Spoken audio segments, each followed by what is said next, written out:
Welcome to PATRIOTS IAS. If you are new to our channel, please subscribe. There are other subject-wise videos that are available in our playlist. Try to watch all those videos. It will definitely help you in your preparations. Plato's theory of ideas. For Plato, idea is the essence of the universe, and matter around us is just the reflection or merely the manifestation of ideas. Matter is not permanent and it keeps on changing and evolving. However, ideas are permanent and ideas never change.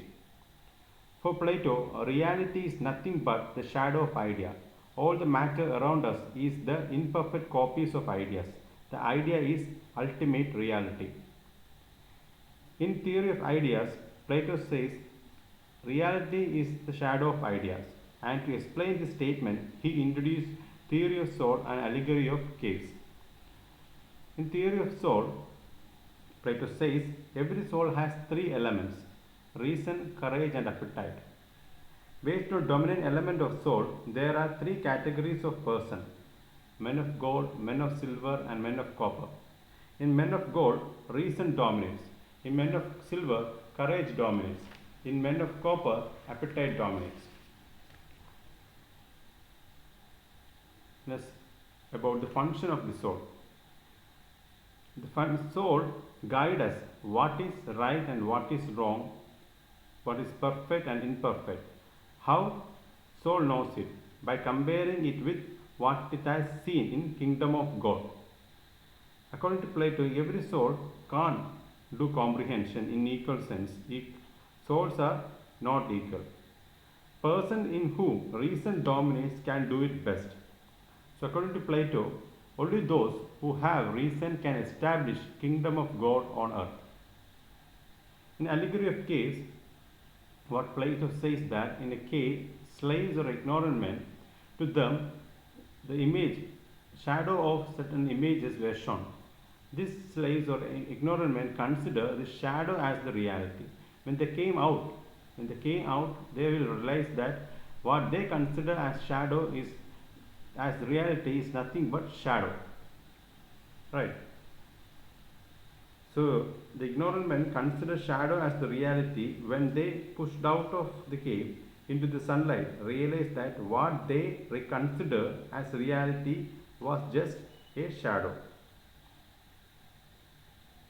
This is theory of ideal state. According to Plato, state is like a human. As human being consists of three elements, that's reason, courage, and appetite. Just like in individual state, three elements are there: philosopher, soldier, and worker. In Plato's ideal state, individual with dominating reason are philosophers, one with dominating spirit are soldiers, and one with dominating appetite are workers. According to Plato, state came into existence due to needs of human beings. According to him, human beings basically has three needs. Everyone is willing to fulfill his economic needs in order to satisfy his food and other needs. And everyone is not able to protect themselves. Thus, people need state for their security. Thirdly, everyone needs government or authority to look after smooth functioning of society.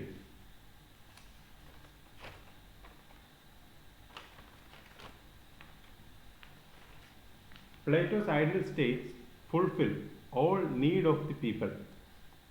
Workers will look after economic needs, soldiers will protect, and philosopher king will rule. The ultimate objective of Plato's ideal state is good life or goodness. Let's look at the silent features of Platonic ideal state. First one is rule of philosopher king. Plato's ideal state is ruled by a king who is philosopher, that an individual with dominating wisdom. According to Plato, state cannot become an ideal institution until philosopher becomes the king or king turns into philosopher. Second one is justice. Plato's ideal state is based on principle of justice. It is foundation of ideal state. Without justice, an ideal state cannot survive. For Plato, justice means virtue, and justice functions according to one's naturally dominating trait. Third one is functional specialization. Plato's ideal state is based on functional specialization, that is, one man, one job. Worker has to produce, soldiers were supposed to protect, and philosophers were supposed to rule. Fourth one is communism of wife and property. In Platonic state, only the working class can have family and private property. For the guardian class, that's the soldiers and philosophers, there is only the communism of wife and property. The children should be brought up by the state. Next one is equality of men and women. In Platonic ideal state, there is equality of men and women. Both men and women are equal. They have equal status in society. Sixth one is scheme of education. Plato's ideal state also has systematic and progressive scheme of education in order to segregate philosophers, soldiers and workers. Apart from this, education is also imparted to ensure physical toughness along with spiritual softness. For seventh one is control of art and literature. In Plato's ideal state, there is control of art and literature. Cheap and wrong ideas should not reach the people. People should read only literature which is highly moral value and wisdom. This is about the criticism on Plato's theory of ideal state. First one, Platonic state is a totalitarian state. Platonic state is ruled by the philosopher king, therefore it is a one-man show. It is not a democratic situation. It leads to absolutism and totalitarianism. Second one is functional specialization. In Plato's ideal state is based on functional specialization, that is, one man, one job. It will make life monotonous and also affect overall development of personality. Third one is utopian state. Plato's ideal state is an utopian state because it is very difficult to find philosopher and king at the same time. Fourth one is communism of property and wife is unnatural for individuals.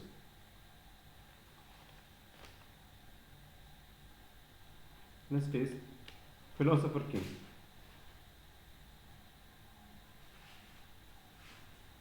According to Plato, a philosopher king is a person with dominating reason, is a person who possesses the wisdom, who has the knowledge of ideas, who has the knowledge of philosophy. He is a symbol of sacrifice. He doesn't have family. He doesn't have the right to property.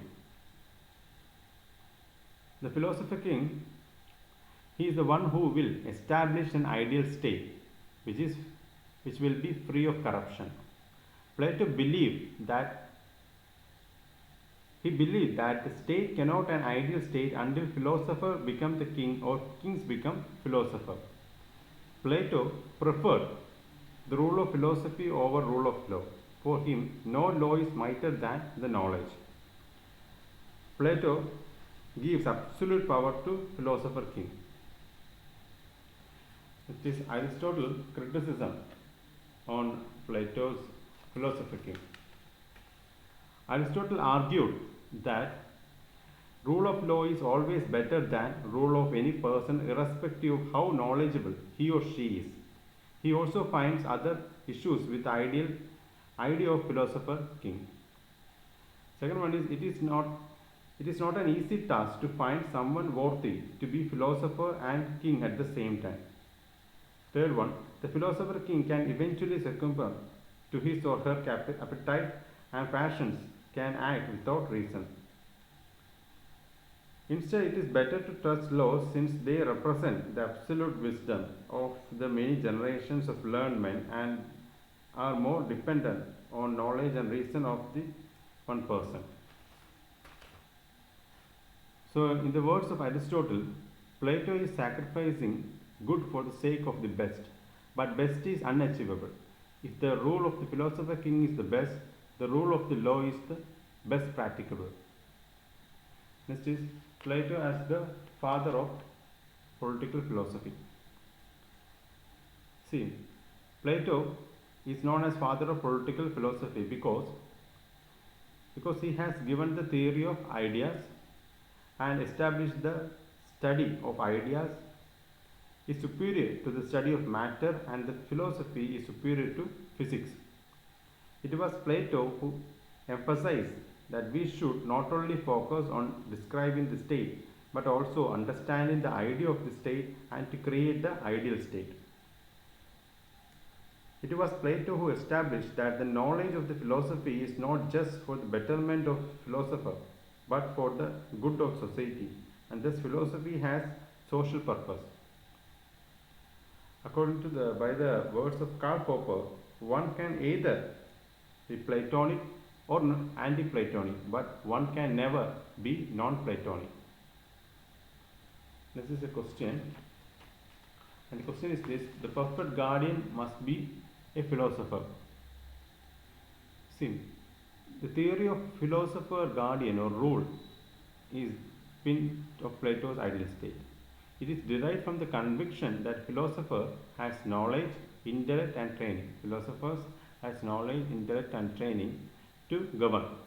He told that the best law and the best constitution come into being only when the supreme power in the man coincides with the greatest wisdom and templates.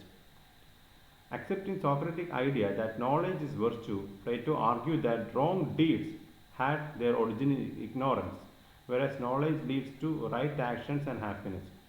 According to Plato, philosopher by his grace of idea of good was the best qualified to rule, implying that philosopher would be able to administer perfect justice and act for the good of the community. He held that the philosopher king has all qualities of a ruler such as truthfulness, disposition, reason. He is devoid of emotional ties, communism of family and economic consideration, communism of property. A philosopher would be public spirited, honest and wise. The philosopher rule is the right person to govern, for he would be least enthusiastic about acquiring power of self-arrangements. Therefore, for Plato, an ideal state ruled by philosopher ruler is in a divine institution, perfect worthy of emulation and imitation. It is in this context there is no other way to real happiness either for society or individual. Criticism. In a broader sense, Platonic idea of government by a few highly trained qualified experts run counter to the spirit of democracy. By Karl Popper rejects the conception of despotic rule by specially trained philosopher, leading to totalitarianism and unmitigated authoritarianism. Aristotle says there is no place for philosopher king, for he prefers rule of law over rule of a person. Next is theory of justice. Plato wanted to make Athens an ideal state, and he considered justice as the most important element for the establishment of an ideal state. Plato gave theory of justice in his book Republic, also subtitled as Concerning Justice, because discovering the principle of justice is central problem of Plato's Republic. For Plato, before giving his theory of justice, first he rejected all the theories of justice existed at that time by giving proper reasons. Traditional theory of Cephalus and Polemarchus. Polemarchus, Cephalus says justice is to speak the truth and pay one's debt. And Plato criticized it as if someone reveals the secret of his country by speaking truth to enemies, then justice cannot establish. According to Polemarchus, justice consists in giving each person his due, which implies doing good to the friends and evil to enemies. Plato criticized it. Doing injustice to anyone can't be part of justice. Radical theory of Thrasymachus. According to him, might is right and justice is the interest of stronger. Government makes laws to serve their own interests. Whatever serves their interest is justice. Plato criticized this. The true function of physician is to cure the patient, not to make money. Similarly, government is an art. It aims is the well-being of the governed. Pragmatic theory of Glaucon. According to him, justice is the child of fear. It is the need of the weak who constitutes the majority of society. Plato criticizes that justice can't be established through fear of power. It should be done naturally. In theory of justice, first one is justice for individual. Plato argues that justice prevails at the level of individual. When everyone function according to their natural dominating traits and should not interfere with others' function. In other words, individual with reason should rule, individual with spirit should protect and become soldiers, and individual with desire should produce and become peasant and artisan or traders. Second one is justice for society. According to Plato, justice at the level of society is inherent in the justice for individual. In other words, if all the persons with the reason are part of ruling class, if all the persons with the spirit are part of warrior class, and if all the with desire are part of producing class, and every class is performing their specific duties without interfering function of other class, it is justice for the society. In other words, justice will result into ideal man. Justice will result into ideal man, and ideal man will give rise to ideal society, and ultimately the ideal society give rise to ideal state. State is nothing but the individual at large. Criticism of Plato's theory of justice. Justice should have been a legal concept. First one. The functional the overall development of a person is not possible because, according to his theory, a person has to do single work only for the lifetime. He can't change the profession. So, functional specialization. Plato emphasized the one man, one job. It will affect the overall development of a person. Third one is concentration of power in a single class. The philosopher class is not correct. Division of society in different class may cause class war. Fifth one, less emphasis on the development of individual, more focus on state.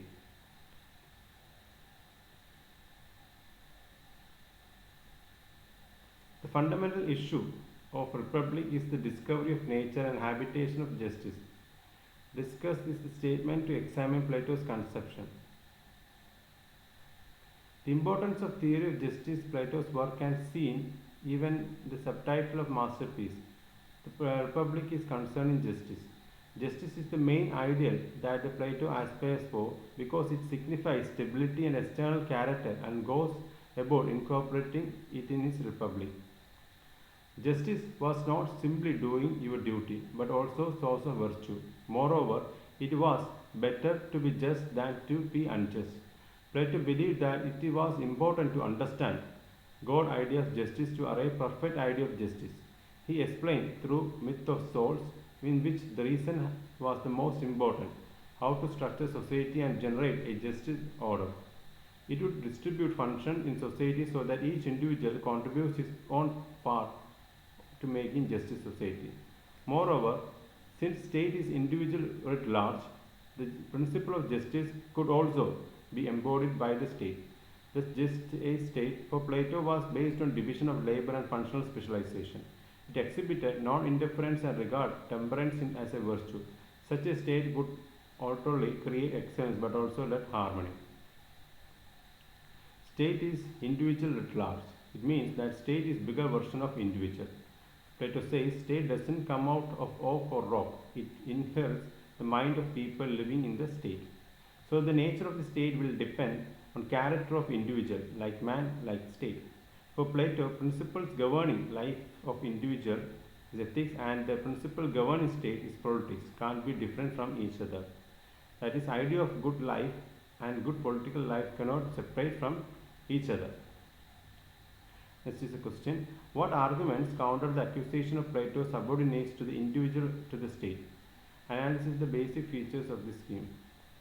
See, the state as an end in itself, producing class enjoy no political privilege Plato says subordinates in the individuals to the state is the fact that in this scheme individual has meaning and significance only so far he performs some functions in the state. So every member of the state is called upon leave for the state and not for him. Liberalism says promotes the individual is an end in himself and society is merely means to the development of his personality. Plato was certainly not a liberal like Mint and Kant. R.S. Grossman also holds that Plato's philosophy is most savage and most profound attack liberal ideas which history can show. Plato does not regard the individual as an isolator until those who good may be opposed and independent of the society.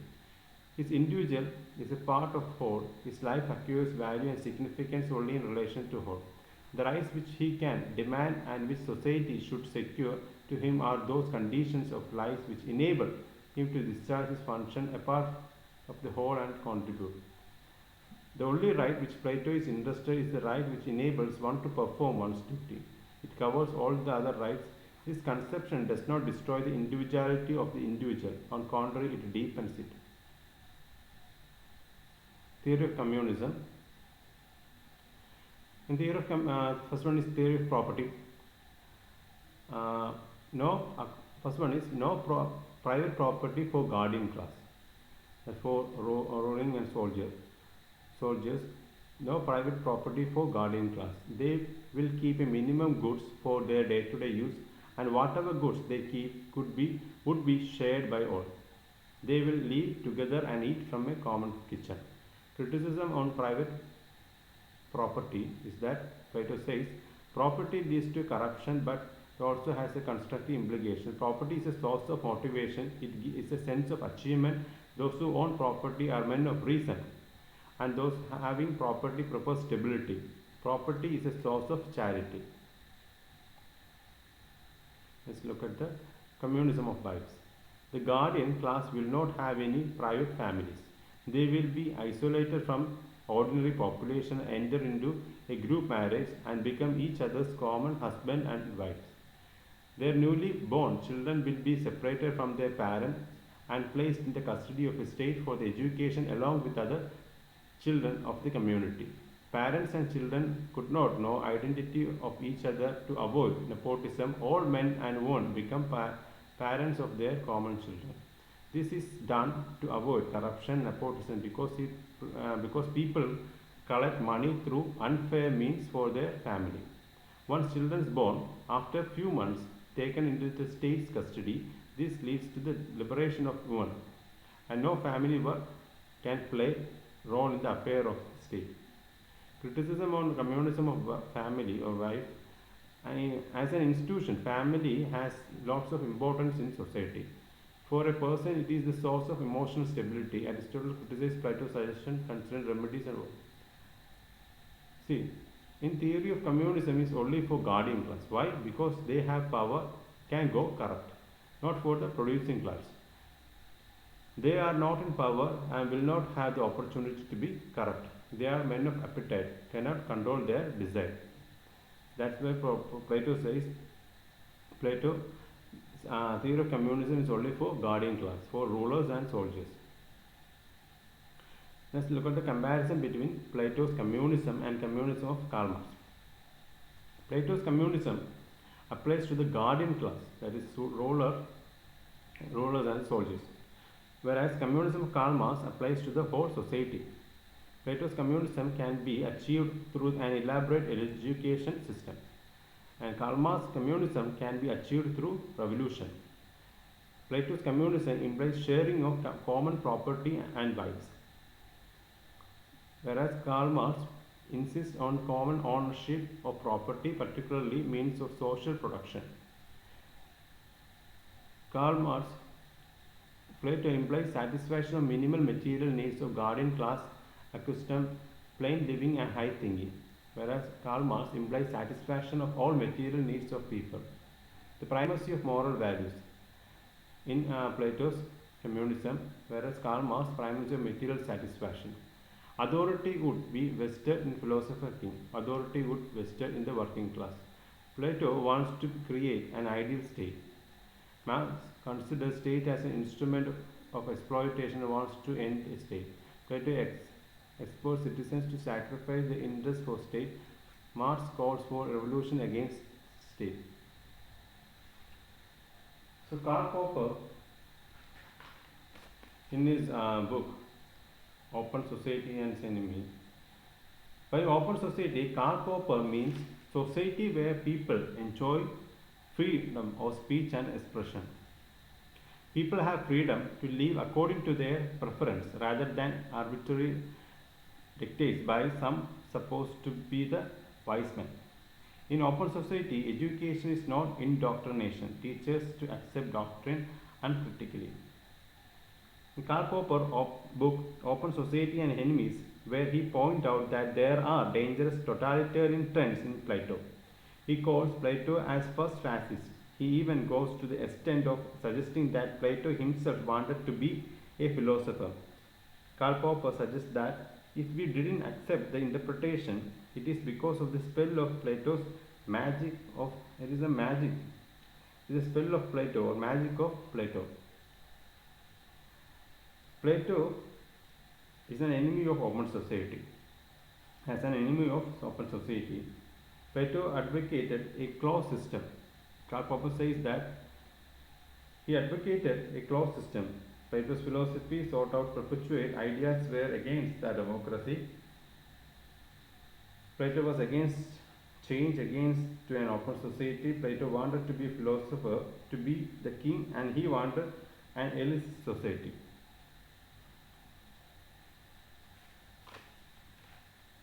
See, according to Karl Popper criticized Plato for following reasons. First one is holism. Holism means changing all aspects of life in a single go. Karl Popper is a supporter of piecemeal social engineering. He supports gradual reform because it gives opportunity to rectify mistakes. Second one is falsification.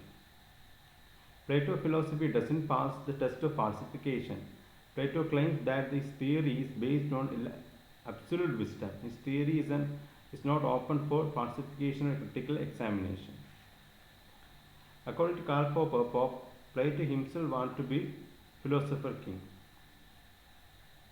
Isaiah Berlin criticized Plato that he doesn't support pluralism or freedom of choice. Winsberg considered Plato as authoritarian, reactionary, conservative person against women and men. R.H.S. Grossman suggests that Plato was neither good for his time or not for our time because of his poor faith in the capacity of common man. Let's look at the question. The question is this: while many of Plato's ideas were utopian and have no practical value today, other represents abiding truth. Look at here. However, Plato's ideas and theories have been criticized of being utopian because of his ideal state was considered to be an unrealistic and unrealizable. Critics argues that philosopher rule is not natural rule and governing was pressed upon him in the large interest of community. Leo Strauss considers Republic as the greatest critique of political idealism ever written, as it appears to be satire written in the purpose of demonstrating the limits of what was politically feasible. While most of Plato's conception and ideas are considered to be utopian and unrealistic, his other schemes and ideas were based on practical experience of his space and time. In an attempt to explore the essence of governance, Plato has shown why it is more important for the ruling class to understand the idea of governance.